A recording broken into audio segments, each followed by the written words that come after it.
Hi, welcome to this GCSE Maths revision video using fully worked examples of typical GCSE questions.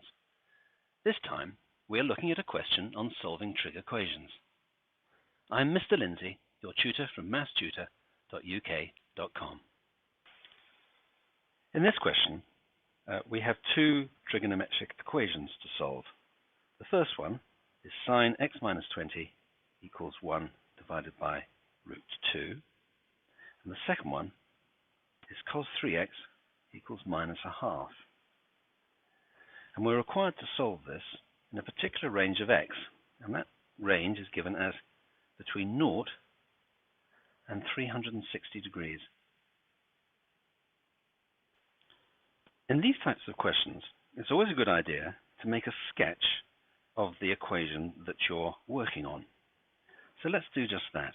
Let's make a sketch of the equation y equals sine theta.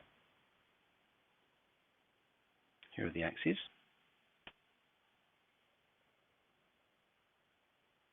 That's the y-axis, which goes from -1 to 1. And we'll draw the theta axis from -90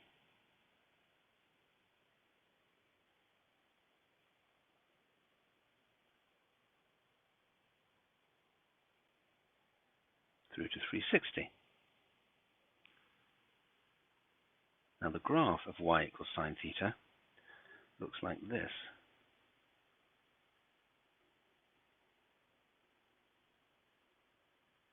Between 0 and 360. Now the key characteristic of a function like sine theta is that it's a periodic function, and that means that it has a period that repeats itself. So this is the period, and that period repeats itself both in the positive direction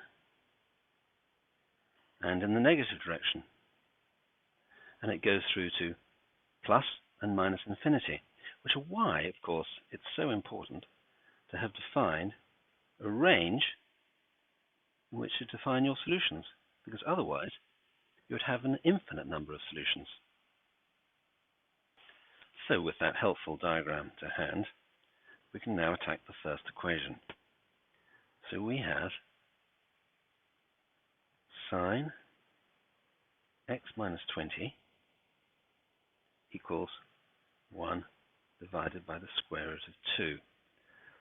So we want to try and find out what that angle x is, and we have to start by isolating the angle. So we want to find out the angle x minus 20, which is going to be the inverse function of sine, and that's called sine to the -1 of 1 over root 2. So that's basically saying if we have a sine value that gives a ratio 1 divided by the square root of 2, we're asking the question, what is the angle that produces the ratio 1 divided by square root of 2? And we write that as the inverse function of sine to the -1.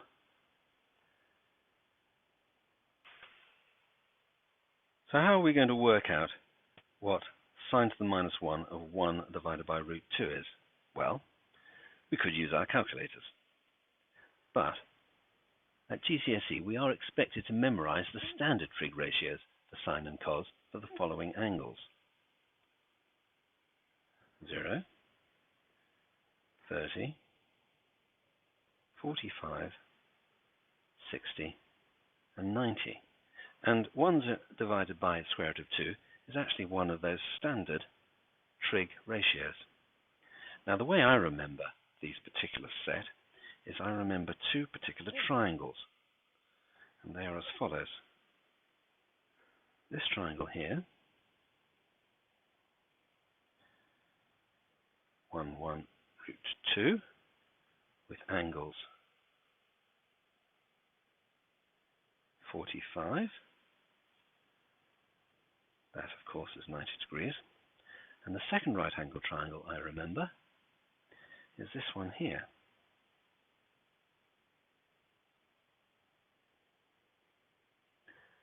That's length 1, that's length 2, which makes this length root 3. And this angle 60, while this angle here is 30 degrees. And with those two triangles ready, you can then read off any of the standard ratios. So, for example, what is cos 60? So cos 60 equals adjacent over hypotenuse, and that's going to be 1 divided by 2 equals a half. So we have here that sine 45 degrees is 1 divided by the square root of 2, opposite over the hypotenuse. So we therefore know that x minus 20 equals 45. Let's see where that is on our diagram. Firstly, let's find out where 1 over root 2 would be. So let's say 1 over root 2 probably is about here. 1 divided by root 2. And that, if we look across on the graph, where it crosses, would be the first solution that we've found, and indeed that's we've found 45 degrees. That's the first solution we've found. That's where x minus 20 is 45 degrees. Now, we want x to be in the range 0 to 360, which means that x minus 20 would be in the range minus 20 to 340. So on our diagram, we're looking for any solutions that fall within the range minus 20 to 340. Now, there is no solution back to minus 20, but if we take our line further along, we see there's a solution here. And then we get to a 340 without any further solutions. So that means there are two solutions for x minus 20, and that is at 45, and also at this point here. Now, one thing to notice is that there is a symmetry on a sine curve, which means that if this is 45, in this range here, then likewise that will be 45 in that range there. So our second solution is going to be 180 minus 45, which is of course 135. We can now solve for x. X equals 45 plus 20, which is 65, or x equals 135 plus 20, which is 155. Which brings us to part B, that is cos 3x equals minus a half. Now this follows exactly the same pattern as the first part. There are two small complexities. Firstly, the minus a half is not exactly one of our standard results. And secondly, cos 3x is a multiple as opposed to just a plus or minus adjustment to x. Nevertheless, what I'd like you to do is to press pause and try that question yourself and see if you can solve those complexities. Either way, when you've done, continue with the video and check your solution. Welcome back. I hope you enjoyed having a go at part B. Let's do that together now. Now we'll follow exactly the same pattern as we did before. So we have cos 3x equals minus a half. And we start off by drawing a diagram of cos theta.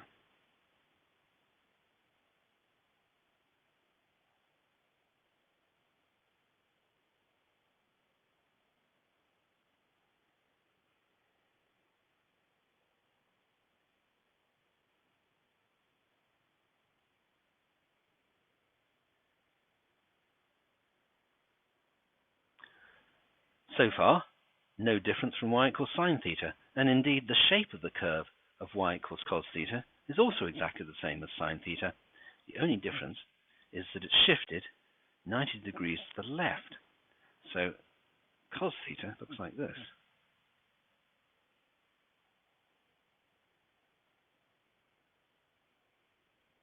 Which means this is the period between 0 and 360 that gets repeated, both in the positive direction and in the negative direction. As before, we are looking for the inverse function of cos to determine the angle that produces the ratio of -1/2. So that means 3x equals cos to the -1 of -1/2. Now that isn't a standard result because all our standard results are positive. So we could resort to the calculator, or we could recognize the following. We do know from memorized triangles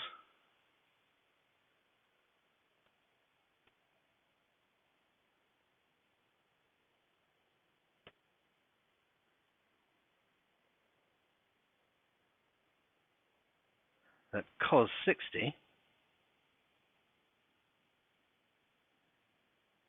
equals a positive 1/2. And if we look on our diagram here for 1/2, that takes us across to 60. And if we look on -1/2, that takes us all the way over to here. But we've got a symmetry here down the middle. So therefore, this distance of 60 degrees is the same range as this distance of 60 degrees. Which means that cos to the -1 of -1/2 is 120 degrees. If you just put that into the calculator, that's the result you'll get. So now we know that 3x has a solution of 120. Let's look for some other results. If we continue our line across, we see there's another result there. And from the symmetry, we can see that this is going to be 60 as well. So that means 180 plus 60 is another result. So 180 plus 60 is 240. But we actually can't stop there either, because if the range of x has to be within the range 0 to 360, then the range of 3x will need to be as far as 3 times 360, and that would equal 1080. So the range we need to look for solutions within on our diagram is going to be from here at 0 all the way up to 1080.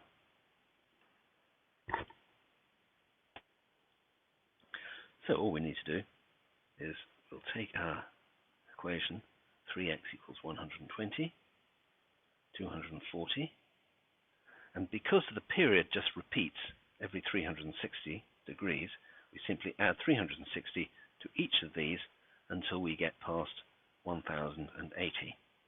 So 120 plus 360 is 480. Plus 360 is 840. Plus 360 is 1,200. That's above 1,080, so we don't need that one. And 240 plus 360 is 600. 600 plus 360 is 960.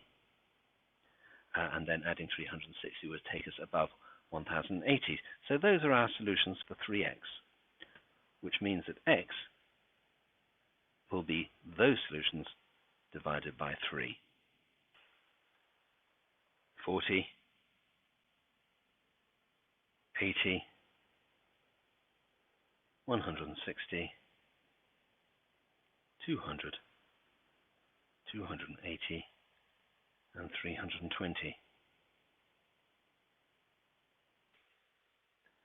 Please add any comments below so I know what works and what can be improved.